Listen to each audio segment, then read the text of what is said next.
Hello everyone. Welcome back to our programming series. Today we are going to see about SkillRack Daily challenge, that is, function, concatenate first and last x digits. This first line calculates the number of digits in the given number n using the logarithmic property. The +1 ensures that numbers like 10 or 100 are handled correctly. The second line calculates a divisor based on the number of digits and the required number of first digits x. The divisor is later used to extract the first x digits. The third line divides the input number n by the previously calculated divisor to obtain the first x digits.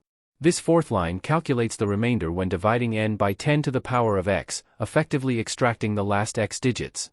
This fifth line concatenates the first and last x digits to form the final result. Return result. The function returns the concatenated result. I hope this explanation helps. If you have any further questions, feel free to ask in the comment section. Don't forget to like, share and subscribe for more programming challenges. Thanks for watching.